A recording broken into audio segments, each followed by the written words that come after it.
Hey, Vsauce, Michael here. Gravity is a property of matter, anything with mass. This includes the moon, Earth, Jupiter, the sun, and even you, your body.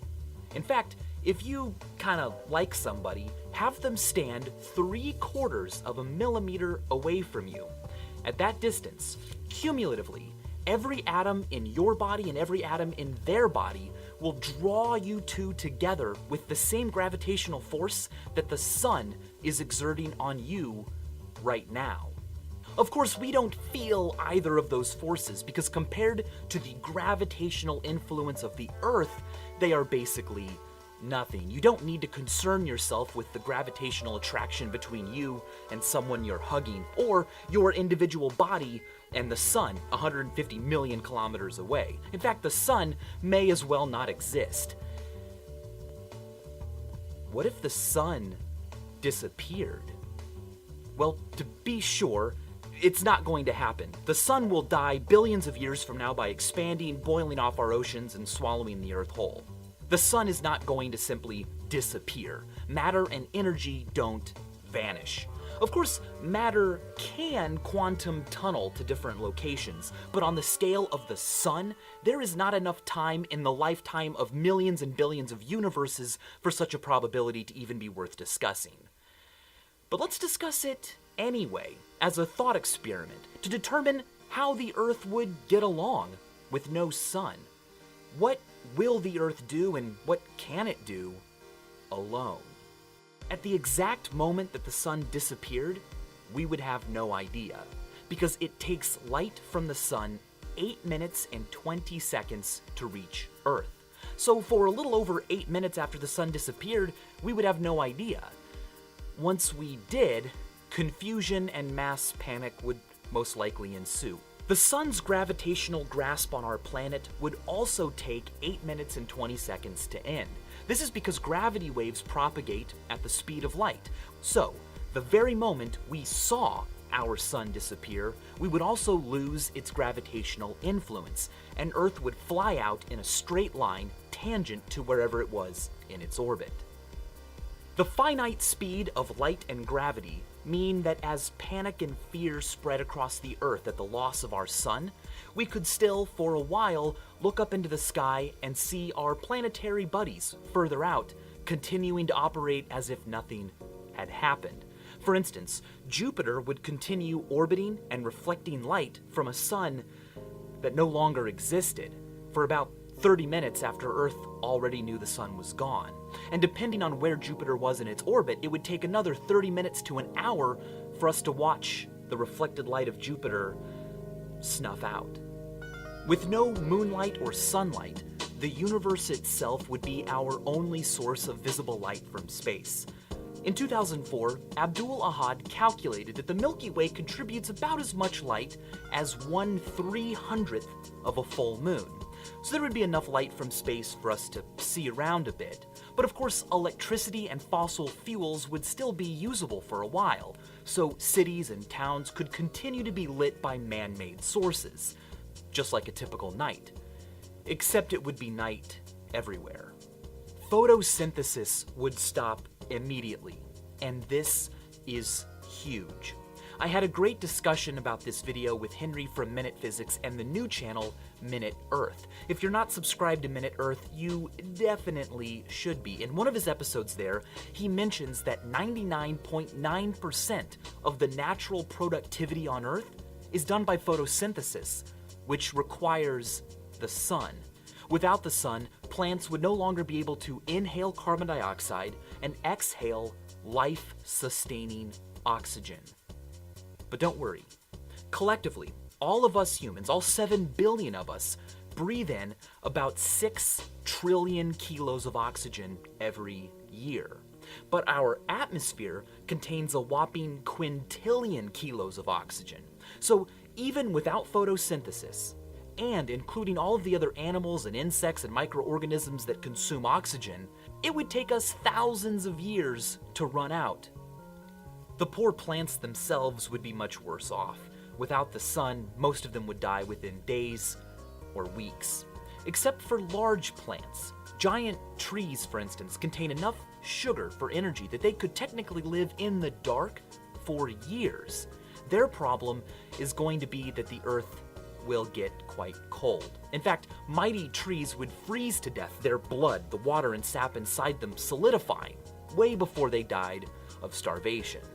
Right now, with our sun, the average surface temperature on Earth, hot places and cold places in different seasons all considered, is an arguably comfortable 14 to 15 degrees Celsius.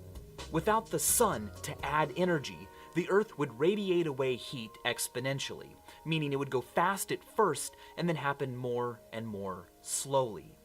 By the end of the first week without the sun, the average surface temperature across Earth would be freezing, 0 Celsius, 32 degrees Fahrenheit. Now, temperatures like this happen all the time on Earth. We're used to it. Panic and fear and looters and anarchy aside, for the first few days or months, we could get by.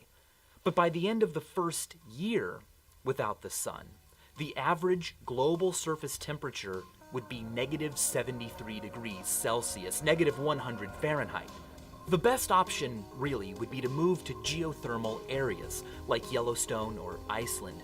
These places would be the few safe havens for human life after the sun. Nearly all life on Earth exists because of and is dependent upon extraterrestrial energy, the sun. But the Earth produces its own heat. Despite floating in the coldness of space for billions of years, down below the crust, the Earth is quite warm. 20% of this warmth came from the fact that when the Earth formed, mass crushed so tightly in the middle that the pressure liquefied rock. The other 80% of Earth's internal heat comes from the fact that deep in its core, radioactive elements decay, providing the energy needed to keep the Earth's core at 5,000 degrees Celsius.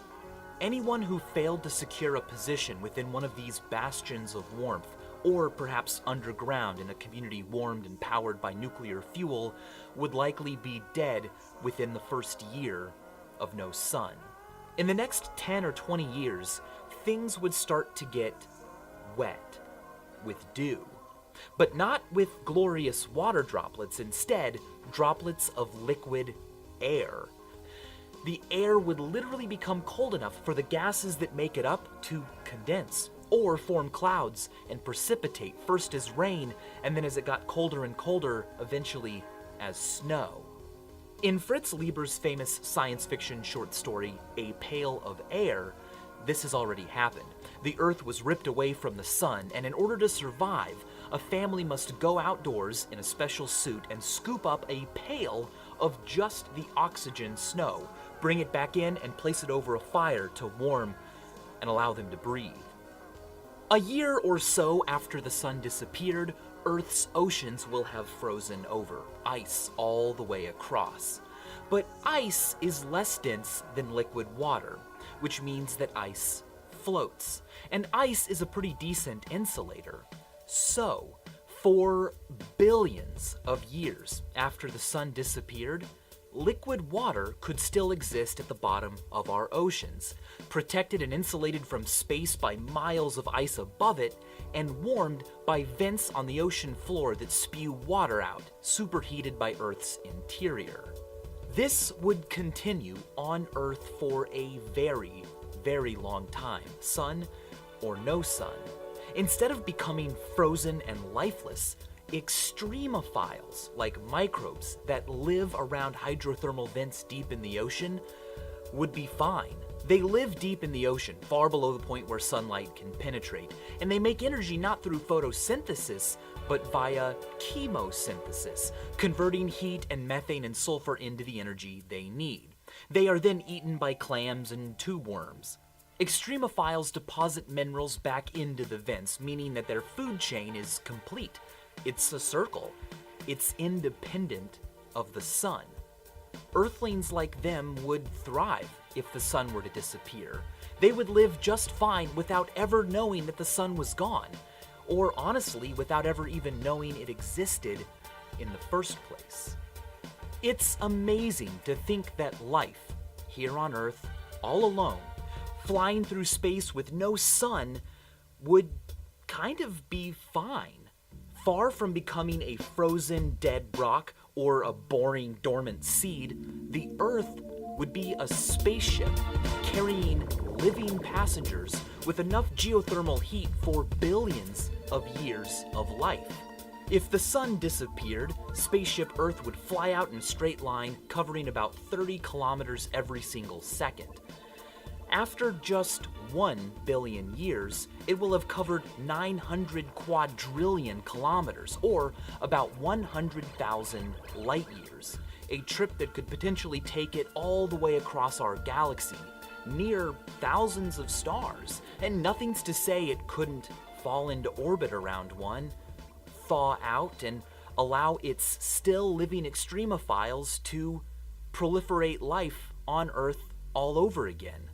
Maybe one day developing life intelligent enough to uncover whatever is left of our lives. Maybe they could even find this very video.